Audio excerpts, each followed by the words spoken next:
Hi, my name is Helen Whitehead. My job is as the Head of Innovation and Business Development at McAuley Community Services for Women.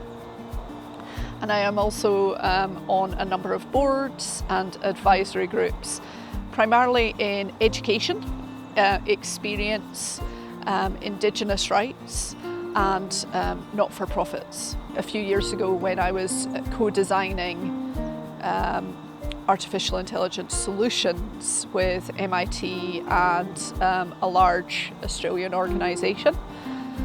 For that stage, so AI's always been present. As I said, I started back in the 90s in this space, but seeing the maturity of where it had got to in the last few years and being able to work with some of the best, looking at different causal models and defining how executives are going to make decisions about their whole organisation, that was a game changer for me. Where have I seen advances specifically in the not-for-profit sector? There are a lot of amazing pieces of work that I'm seeing across the world, often from either really large or tiny little niche organisations. There's two buckets or spaces of advancements that I think is worth looking at. One is the aggregation of lots of resources and then how you apply services on top of that. And the second is more to do with how do you use data and insights to be able to understand and hopefully predict and intervene wherever possible, whether it's for large-scale events or individual journeys, and how do you use the data for good. If I look at some of the examples of where I'm seeing the first category, Plan International have some wonderful examples of this, and looking back a few years ago, they were able to relaunch their human rights database of documents. It had over 26,000 documents in it in 2020. So we're not talking about just last year, we're talking about they've been on this journey for a number of years. The documents were able to aggregate legally binding policies and soft law in the field. And what they also managed to do is take someone's role that used to be going to the relevant website, finding the latest policy document, downloading it, taking it into paragraphs, uploading a paragraph at a time, tagging it with the right information for the audience and user and law. And all of that has been essentially automated. So now those resources are automatically downloaded and tagged and aggregated for use by policymakers and different legal teams around the world, making their life so much easier. They've also aggregated a lot of their insights and exposed them and made them available to many people. And one of the specific areas that I was interested in how they used their insights was when they looked at female self-esteem after different harassment online. And they managed to identify a number of insights around how females respond after the incidents, and then aggregate and co-design the aggregation with advocates from across the world about how to solve for the experience that these girls were having. So a chatbot was created as one of the services on top of all of the data and insights that allows girls to talk about their experience and then decide what do they want to do next. Do they want to lodge a complaint? Do they just want to be heard? Do they want to get more information? It gives them multiple different paths that they can go on, but the aggregation of the options was really powerful. And the co-design of the solution meant that it was suitable in multiple different styles and languages for use across the world. The second area about forecasting and predicting behaviour. So working in financial services, we've been doing this for years. If you think insurance, underwriting tables are doing that, is predicting where is an event going to happen and how can we make sure that our pricing allows for the recovery of the event. So when you apply that kind of logic model into not-for-profits, you can see everything from organisations being able to predict when an event is coming in a certain location and what's the resourcing and support that's needed to not only deal with it in the moment, but the recovery processes and dealing with them quicker. But a number of interesting use cases around how to predict and support mental health journeys. So at an individual level, if you look at even Lifeline, the work that they did a number of years ago, they recognised that men's mental health, and one of the leading causes of death for men is suicide. And they found that under 25s, the neural pathway has developed more towards the thumbs and gaming than it has towards speech. And so when doing experiments, they were able to identify you're more likely to get a response from a man when talking to him about his mental health through chat than you are to be able to get it if you try and have a conversation with them face to face. So they introduced new chat solutions to intervene at certain points on the journey to help reduce male suicide, and that model of solution has been applied in other spaces. A really interesting veterans use case in the US is they found the aggregation of your squad or your crew and having the right people round you to intervene and interrupt was what was needed to reduce the ridiculously high levels of veteran suicide.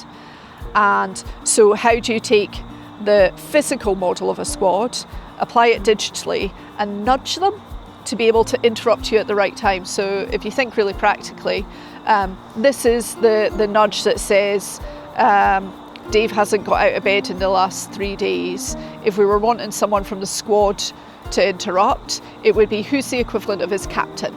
So when he's been designing his exit criteria for the army, he said, well, the captain in my life is the missus or my friend. And so the people that he's invited in to be his new squad are given permission to interrupt him if they see him going down certain paths. So how do you augment this amazing data and intelligence we have from aggregated resources around the world and use it for good, but give people autonomy and permission about how it's used, getting them to co-design how they want it to be applied and not just doing it to them? When I first went to work for a tech consultancy, I believed that the people we want designing the future of technology, we want them to look different from necessarily the people that designed it in the past. So a lot of the models that have been embedded in our technology come from a European, Western model, very individualistic models. And so taking and building on those or interrupting them in some cases is really important as we look at future shifts. I had thought that the quantum uptake might be the one that came next, that we needed a lot of new designers for, but the AI journey accelerated. So we do have a number of dependencies on the quality and construct of the data that sits underneath it. So how do we think about what data is representative? What data is telling the stories and the success criteria that you have designed and not just the ones that have always been? So how do we move out some of the deficit models that we've so well embedded in our systems today? One of the interesting use cases that I'm watching at the moment, where I'm seeing some fabulous advances, is around how to deal with the epidemic of loneliness. So loneliness, many studies have been published showing increased loneliness because we're living longer, and also during COVID we saw spikes in loneliness and some people not going back to work, some people loving that, but an increase in loneliness that we're seeing across the world. What I've been watching is the research coming out of both Stanford and Harvard on the different experiments that are taking place. And they're finding that chatbots and robots are offering the same level of service, support, as humans do. It's really interesting. So if you think about it as an individual, you're often more likely to be vulnerable with something that you don't have to get the human response back from. So there's no judgment, there's no questions, intolerance. You get to control the conversation. If you think about the robots, you can imagine, again, having a pet. You can see how having a pet is something that reduces loneliness. And so we actually have a part of our brain that is accepting of creatures, and our brain doesn't actually care as much as we thought it did about whether that creature is real or not. Fascinating. So there's a definite problem. There's solutions that have been proven to work, but where is our responsibility and opportunity? Does this mean it's more important to teach our kids how to code and create their own chatbots than it is to build social skills? Are managers to let people stay at home and not worry about their loneliness and offer them a bot for that? How can it go? Some of the challenges that I'm experiencing returning into the not-for-profit sector, and remember, I've just come back from some trips with MIT and working with some of the best AI people in the world, and then I observe the data reality of not-for-profits today. So data and investment in platforms has been a luxury item in a number of organisations.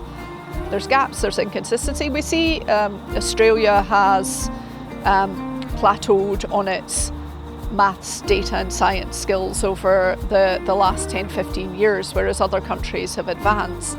So it's not surprising that in quite a capitalist environment, the reduced number of capabilities would go to roles that pay a lot more. So what do we do? How do we leapfrog from the maturity levels we have today? How do we get people thinking about AI when they can't necessarily even get the data that they need to do their job? So how do you build the airplane while you're flying it and create new environmentally friendly fuels for it while you're going? It's a challenge. Another challenge that we're experiencing, playing back on the insight around who's designed the systems that got us to this place. If you look at a lot of reporting in not-for-profits, especially if they've got government funding, the reporting and therefore the systems and the data is designed around what do we need to do to be compliant. A number of those reports have been designed by leaders of the past who in general were white men. And how do we now, as we're moving into recognition of our multicultural citizenship, how do we adjust our data models, our reporting, our relationships to ones that are more self-determined, ones that tell the story that I need you to hear rather than the data that you want to measure. We had an example in WA just this week where the Aboriginal community team want to tell their stories back to show the success of a programme, and the government agency wants certain cells filled in on a platform. And how do we move forward on that? What does it look like to co-design from a place of self-determination? How long is it going to take us to hear and then adapt our systems to be able to recognise and flow that information through? Why should the load, the cultural load, it's not a cultural load, it's more of a colonisation load that sits on other communities, and where do we need to let that go and adapt and listen differently? So when I'm looking at data sovereignty and when I'm looking at tipping points of power and solutions, it's been essential to unpack what is the system that we're actually working in and how do you co-design with users of that system. So co-design has been a buzz phrase for at least 10 years in Australia, but it's very, very rare for me to see it applied at multiple stages of the process. So how do you expose all the power and co-design the power back in? How do you work with others to co-design measures of success, governance, how we'll know that we've succeeded? So if you look at the programme that we've just launched this week, we've been co-designing with victims and survivors of family violence. The question that we're asking about the status quo. So in the current status quo, we say to women, why didn't you leave? She should leave. And we put all the emphasis on the victim to change the situation. But family violence is the leading cause of female homelessness. And it also takes children out of schools, community, and passes it on to at least one more generation. So how can we change that? So what we're looking at is, he should leave. But how can we help him to leave and put the support around him as well, so that we're not just pushing a different part of the system into failure? So we have support systems that go around her and the children, if appropriate, and then different support systems that go around him to make everyone successful. And how do you co-design? For us, we've co-designed how that looks. We're co-designing the governance that monitors that as we go through. We've co-designed the measures of success. And we have to work on ourselves to keep learning to not slip back into bad habits of, oh, but this is what we did last time. And how do you stay in the listening mode to what we're being told by the users of the system? As a board member, I'm quite hands-on. So even last week, I was giving feedback on our internal AI policies. So on this board, I work with an education tech company. And so we have to think about where are the advances of technology for kids, and they're further ahead than most. Where are the advances in technology or not for teachers, and how much are we giving teachers to do, to learn? Are we asking them to be social workers, technologists, and be great at pedagogy? And then looking at the staff and how can you balance out the needs of each. So in Australia, we've seen the digital divide, which we tend to simplify into two groups of haves and have-nots, but we're seeing that move into a 3-track now. So we're seeing individuals that don't have access to technology at all, then a group that's individuals that have access to technology but not AI, and emerging texts that put them on a different track, and then we have the third group that have access to all. And so over the next few years, we're seeing more of a split across these groups. And so how do you have oversight in your board about what you're doing for all three of those groups? How are you purposely designing for each of them? So for the people that don't have access to technology, what are we sending them physically to keep them in the loop? How are we giving them access to all of the resources for free, and understanding their system of, are they going to use this in the library, and redesigning some of the ways that they can use the materials based on their needs. For the teachers, how can you take some of that cognitive load off them so that they don't have to worry about some of the ethics, and are they putting their kids in bad places online? And so how can we take some of that load off them so they can just focus on teaching? And then for staff, how can we help them keep up with a world that is going so fast? And give them the best equipment to be able to do that and scale the solution for others. So it's been fascinating. I think the important thing is, if you don't know, how do you invite people onto your board that do?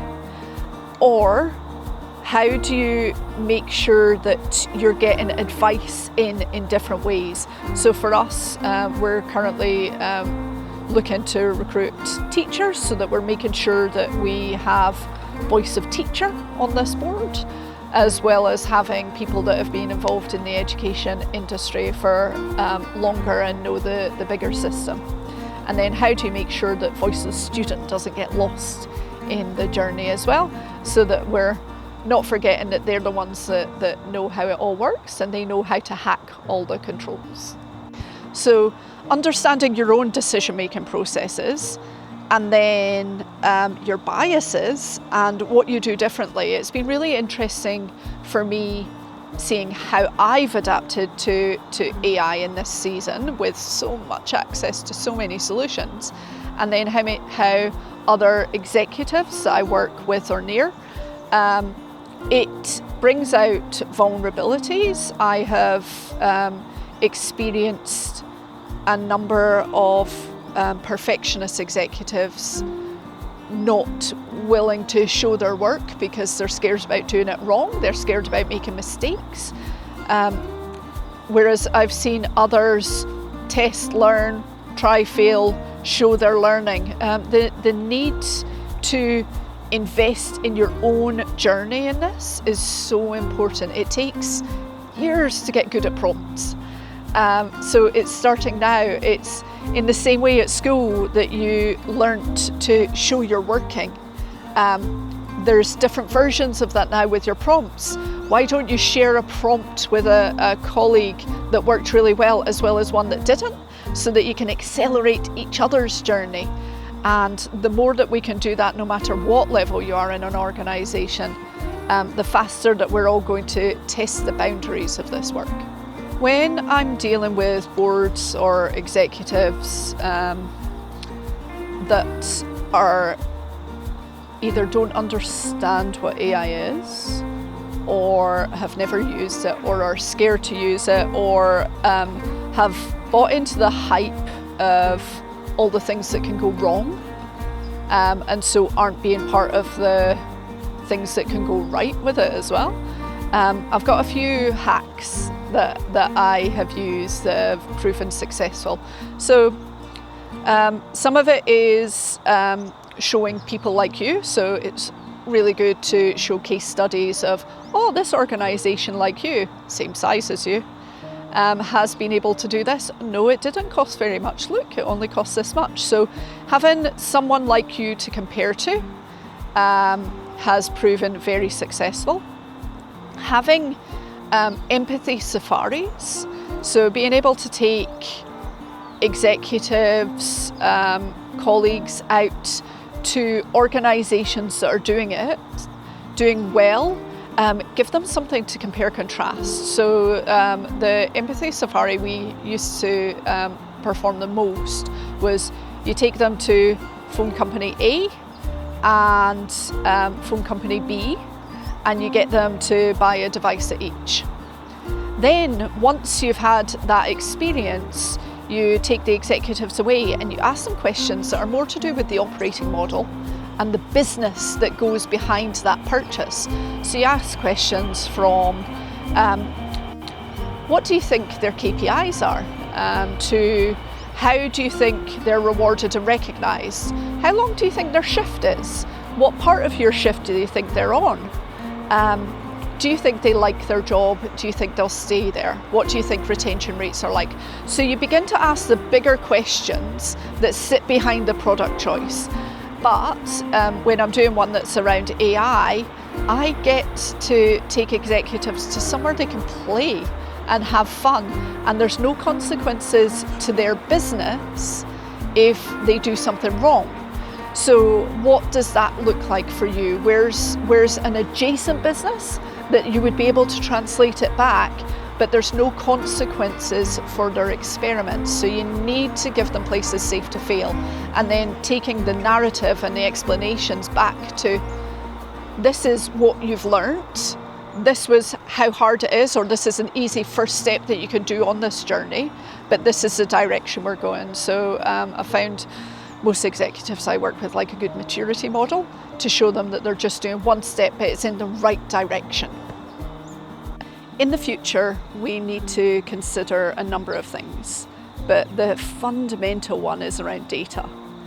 And that goes hand in hand with who is the voice that you're trying to represent in the data, and how do they want their story told.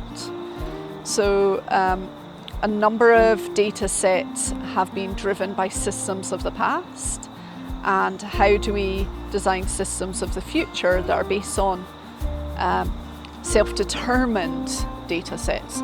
So if you as a community translate yourself in story, if you translate yourself in pictures over words, if you convey your needs based on the season, and your season hasn't been written down in English, there's different ways that we need to be able to consider success. So it is essential that we are co-designing with the people whose data it is, and conveying information in the format that they want to, not a deficit model that tells them what good looks like, and translates and works to translate to other systems, but gives a voice and ownership to the people whose data it is, doesn't take the authority from them. So really important about that. The other piece is around policy. We have limited policymakers experienced in this space locally.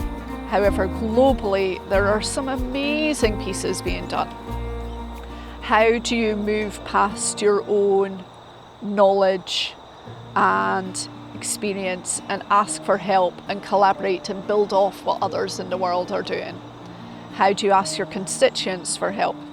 What does reverse mentoring look like for you in an age of AI policy design if you've never used AI?